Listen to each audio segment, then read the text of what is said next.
Hi everyone, welcome again in KBC. आपका KBC में बहुत बहुत स्वागत है। जैसे कि आज जो टॉपिक रहेगा, जो आज से आपसे डिस्कस करने वाला हूँ, वो करने वाला हूँ आरपीएससी फर्स्ट ग्रेड टीचर के बारे में।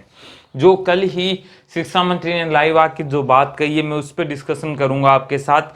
देखो, जिनको वो लाइव वीडियो देखना है, हमने पहले एक वीडियो बनाया हुआ है, लिंक आई बटन में डाल दूंगा, वहां जाके आप देख सकते हैं। पूरी तरह उन्होंने जो जो बात की वो पूरा लाइव देख सकते हैं। इसके अलावा आप जाके देख सकते हैं उनके फेसबुक पेज पे, है ना, गोविंद सिंह डोटासरा नाम से फेसबुक पेज है, वहाँ पे वो लाइव गए हैं और लगभग 26 मिनट तक 26 मिनट के बाद उन्होंने जीट और फर्स्ट ग्रेड के बारे में बात की हुई है। आज हमारा पूरा focus RPSC first grade teacher. पहली बात जो डिस्कशन में है कि सितंबर में एग्जाम की बात कही है उन्होंने, सितंबर में एग्जाम की बात कही है। पहली चीज बताऊं, एग्जाम की बात की है, ना कि नोटिफिकेशन की बात कही है।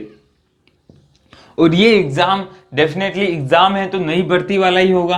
पुरानी भर्ती के तो रिजल्ट आना है, नई भर्ती का जो है एग्जाम कराने की बात कही है, वो भी सितंबर में। ठीक है साहब, सितंबर में।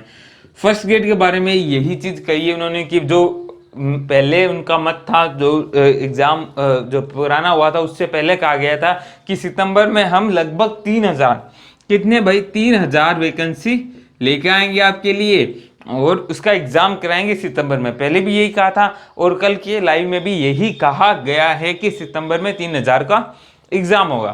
क्या सच में होगा, इस पे डिस्कशन करने की आज कोशिश करेंगे। देखो, पहली चीज आप ये समझे कि भाई जो कोविड-19 है, कोरोना वायरस है, उसके कारण क्या इफेक्ट आ सकते हैं। 3 मई तक तो है लॉकडाउन, 3 मई तक लॉकडाउन है और ये कतई कोई गारंटी नहीं है कि 3 मई के बाद लॉकडाउन बढ़ेगा नहीं बढ़ेगा, इसकी कोई गारंटी नहीं है अभी तक। 3 मई के बाद भी इतना पक्का है कि सोशल डिस्टेंसिंग रखी जाएंगी, आपको एक जगह भीड़ नहीं की जाएंगी। ये मैं कैसे कह रहा हूं, ये मैं कह रहा हूं दूसरे जो देश कर रहे हैं उसके एग्जाम से। आप ये सोच रहे हैं कि हमारे देश ने ही केवल लॉकडाउन बढ़ाया है, ऐसा नहीं है। क्या हमारे देश ने ही ये केवल गाइडलाइंस निकाली है, ये भी नहीं है। काफी देश ने पहले बहुत कुछ किया हुआ है, वहीं से हम अपनी प्रेरणा लेके हम जो कुछ ऐड करके बढ़ा रहे हैं। और हमारा देश ऐसा है कि भाई यहाँ पे सोशल डिस्टेंसिंग बहुत जरूरी है, क्योंकि हमारा जो डेंसिटी है, हमारी पॉपुलेशन बहुत ज्यादा है, इस कारण ये आगे भी चलेगा। इससे क्या फर्क पड़ेगा, इससे ये फर्क पड़ेगा दोस्तों कि भाई 3 मई को मान लो कि आ ही जाता है, 3 मई को निकाल दिया जाता है, फिर भी जो शिक्षा मंत्री ने कहा है कि 3 महीने का समय आपको जरूर दिया जाएगा। तो 3 मई को तो आने वाला नहीं है। मैं ये लेके चलता हूं कि 10 मई को निकालते हैं। ठीक है साहब, 10 मई को उन्होंने कहा कि सब कुछ सही हो गया और उन्होंने नोटिफिकेशन निकाल दिया। पहले वैसे रीट का निकालेंगे, हम फर्स्ट ग्रेड का समझते हैं। रीट के लिए अलग वीडियो बनाऊंगा, अभी केवल फर्स्ट ग्रेड के लिए। 10 मई को निकाल दिया तो मई के बाद क्या आएगा, जून, फिर जुलाई, फिर अगस्त। तो 10 अगस्त तक तो कुछ हो नहीं सकता, फिर सितंबर में एग्जाम हो सकता है, मतलब अगस्त तक तो कुछ होगा नहीं, सितंबर में एग्जाम हो जाना चाहिए। ये चीज हम ये तब सोचे हैं 10 मई को सब कुछ सही हो जाएगा, परंतु इसमें एक अड़ंगा है।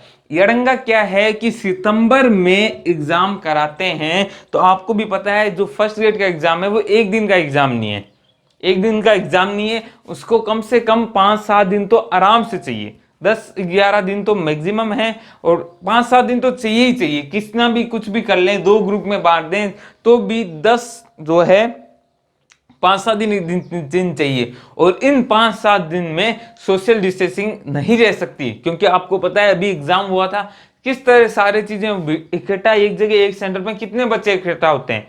तो सोशल डिस्टेंसिंग का सारा मुद्दा ही खराब हो जाता है अगर हम ये करा लें, है ना। और दूसरी चीज ये है कि सितंबर में वो टाइम नहीं मिलेगा, इतना टाइम इंटरवल, स्कूल भी तो खाली होनी चाहिए ना।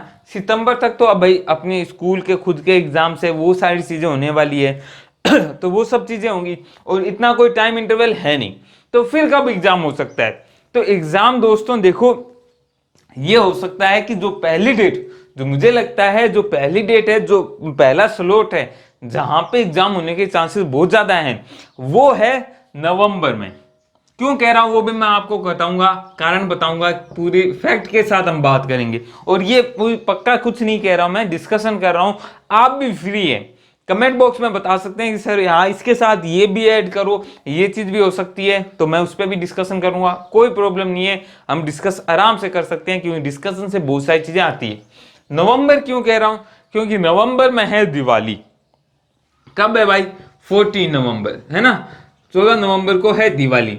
दिवाली के आसपास काफी छुट्टियां होती है और स्कूल में एक टाइम इंटरवल मिल जाता है, उस टाइम आपके एग्जाम होने के चांसेस बड़े आराम से हो जाएंगे। तो नवंबर तक सारा माहौल भी थोड़ा ठंडा हो जाएगा, है ना, हम में भी वैक्सीन निकाल पाए, कुछ और भी चीजें हो सके। मई से नवंबर तक काफी टाइम बीत जाएगा और हम इस चीज के आदी हो जाएंगे, सोशल डिस्टेंसिंग और सब चीजों के आदी भी हो जाएंगे। तो पहला जो चांस लगता है वो मुझे नवंबर लगता है, नवंबर में एग्जाम होने के चांसेस हैं। अब बात करता हूं कि नवंबर में एग्जाम होते हैं तो कितनी वैकेंसीज के लिए होंगी। क्या सर बहुत सारी वैकेंसी आएंगी, क्या 3000 आएंगी, क्या सर जो बच्चे कह रहे हैं कि अब तो वैकेंसी आएंगी नहीं, घाटे में चल रहे हैं सब कुछ, ये वो, उस पर डिस्कशन करता हूं।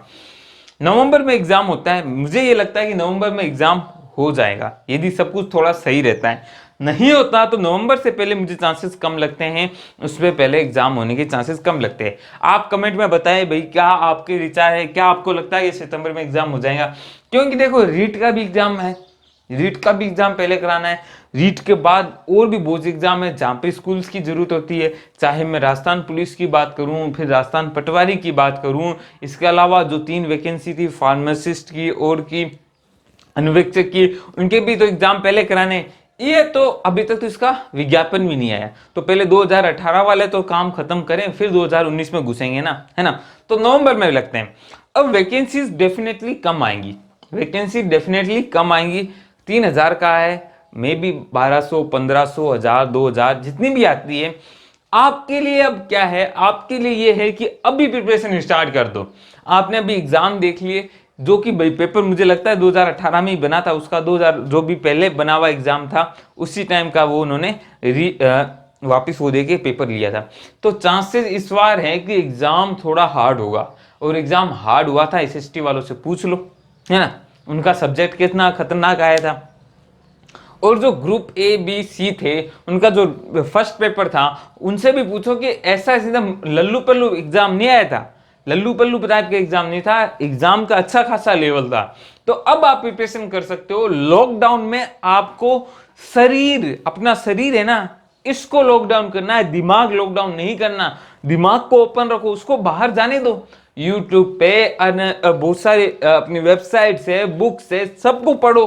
अभी जो वक्त मिला है वो बेहतरीन वक्त है, इससे बढ़िया वक्त आपको मिल ही नहीं सकता। आराम से घर पे बैठो, पढ़ो, अपना टाइम मैनेजमेंट करो, है ना। घर पे जो गृहिणियां हैं, जो जॉब्स हैं, उनको टेंशन, डेफिनेटली सबको टेंशन है। देखो टेंशन है कि भाई पढ़ाई, ये तो एकदम रिसर्च भी है कि आप घर पे एक जगह बैठे बैठे रहते हो तो आपका माइंड कम काम करने लग जाता है। तो इसीलिए सुबह सुबह थोड़ी एक्सरसाइज करो, सुबह उठ के छत पे जा सकते हो, एक्सरसाइज कर सकते हो। अभी छत को मना किया है तो घर पे बैठ के कर सकते हो, है ना। जो भी काम करके थोड़ा सा ना बॉडी मूवमेंट रखोगे ना, तो दिमाग भी काम करेगा। और स्टडी कर दो, अच्छे अच्छे जो सब्जेक्ट है ना, उनको सब्जेक्ट को रिसर्च के हिसाब से पढ़ो कि यार खोजी प्रवृत्ति होनी चाहिए। रटने वाली प्रवृत्ति कभी आपको सक्सेस नहीं दिलाएंगी, खोजी प्रवृत्ति होनी चाहिए कि यार अकबर से रिलेटेड मैं खोजता हूं, यार क्या चीज थी। मैं ये खोजता हूं कि सब कहते हैं कि एनसीईआरटी में जो लिखा हुआ है वो सही माना जाता है, तो एनसीईआरटी को भी रिव्यू किसी ने ना किसी ने तो किया होगा ना। तो इसको रिव्यू मतलब इसको चेक करके कहा क्या हाँ ये फैक्ट सारे सही है। उसकी कोई किताब आती है क्या, उस ऑथर की या फिर उस पर्सन की कोई किताब है क्या, उसने क्या क्या बात कही हुई है। तो ये सारी चीजें आप खोजी प्रवृत्ति से रखोगे। अभी आपके पास समय है, 1-1.5 महीने आराम से खोजी प्रवृत्ति से रख सकते हो। अब बताता हूं मैं, जो फर्स्ट ग्रेड का पेपर फर्स्ट है उसका सिलेबस कंप्लीट करा दिया गया है आपको। प्लेलिस्ट में जाइए, लिंक डिस्क्रिप्शन में भी डाल दूंगा, प्लेलिस्ट में जाइए। RPSC first grade math, RPSC first grade reasoning, RPSC first grade English, RPSC first grade science, बहुत सारी चीजें हैं। और एक सुपर संडे नाम से भी है, उसमें सारे कोर्स छोटे छोटे पैकेज बना रखे हैं। आरपीएससी फर्स्ट ग्रेड के लिए स्पेशल ट्रिक वाली क्लासेस भी बताई हुई है। तो वो देखो दिन की एक भी देखोगे ना तो आपका फायदा बहुत होगा। और यदि आप देखते हो तो आपका का ही फायदा है। आपको अपने आप को तैयार करना है लॉकडाउन में, ये नहीं कि बीमार करके बैठ जाओ। बीमार हो रहे हो आप मेंटली तौर पे, बीमार नहीं होना, कुछ अच्छा करते जाओ अपनी लाइफ में कुछ इंप्रूवमेंट लेके आओगे ना, तो धीरे धीरे आपकी आदत पड़ जाएंगी और ये आदत आपके लंबे टाइम के लिए रहेंगी। 19 दिन मिलने वाले हैं, उसके आगे भी आपको कुछ ना कुछ समय और मिलेगा जब आपको सोशल डिस्टेंसिंग रखनी ही पड़ेगी। तो उस वक्त में आप क्या कर सकते हो, आप अपने आप को इंप्रूवमेंट कर सकते हो। तो क्लासेस जरूर जाके देखो, आपके लिए स्पेशल और क्लासेस भी लाऊंगा। सांख्यिकी की मैंने वापस से पढ़ा रहा था, वो भी मैं वापस कंटिन्यू करूंगा, तो क्लासेस जाके देखना, आपको बड़ा आनंद आएगा। तो ये था, मुझे जो लगता था कि आरपीएससी फर्स्ट ग्रेड की भर्ती से रिलेटेड ये चीज कही गई थी। एग्जाम कब तक होता है, सितंबर में होता है। हम तो तैयार सितंबर के हिसाब से ही रहेंगे साहब, हम तो सितंबर के हिसाब से तैयार रह जाएंगे। हम प्रिपरेशन यहां तक खत्म कर देंगे और उसके बाद जितना भी टाइम मिलता है उसमें रिवीजन करेंगे। और अभी आपके पास बहुत ज्यादा क्वेश्चन है, बहुत सारी चीजें हैं। रीट की भी प्रिपरेशन कुछ बच्चे कर रहे होंगे, कुछ पटवारी की भी कर रहे होंगे, तो समय दिया है तो यूज करो इसका। आप एक एग्जाम निकाल लोगे, ये कतई ही नहीं हो सकता कि आप एक एग्जाम के भरोसे बैठे हो। आप दूसरे एग्जाम को भी देखो कि क्या उसमें भी आप कुछ कर सकते हो, है ना, तो वो भी निकालना है अपन को, है ना। तो इसलिए जो पटवारी की क्लासेस है वो भी देख सकते हो। मैं कहता हूं चलो मेरी तरफ से मत देखो, मेरे चैनल से कतई मत देखो, कोई टेंशन नहीं है, कहीं से भी देखो, परंतु कुछ अच्छा सीखो। वो सीखने वाली आदत आपको बेहतरीन बनाएंगी। तो कुछ ना कुछ सीखोगे। अपने दिमाग में लॉकडाउन मत लाना, अपनी बॉडी में लॉकडाउन लाओगे। इसी उम्मीद, इसी दुआ के साथ मैं आपसे लेता हूं अलविदा। नए लेक्चर के साथ जल्द हाजिर हूँ। आपको कोई डाउट है तो कमेंट बॉक्स में लिख देना, और आपकी जो भी डिस्कशन है वो आप डिस्कस कर सकते हो मुझे कमेंट बॉक्स में, है ना। मैं आपके हर कमेंट को पढ़ता जरूर हूँ, रिप्लाई कर पाऊँ ना कर पाऊँ वो एक अलग बात होती है, परंतु पढ़ता जरूर हूँ। तो लेता हूँ अलविदा। जय हिंद, जय भारत।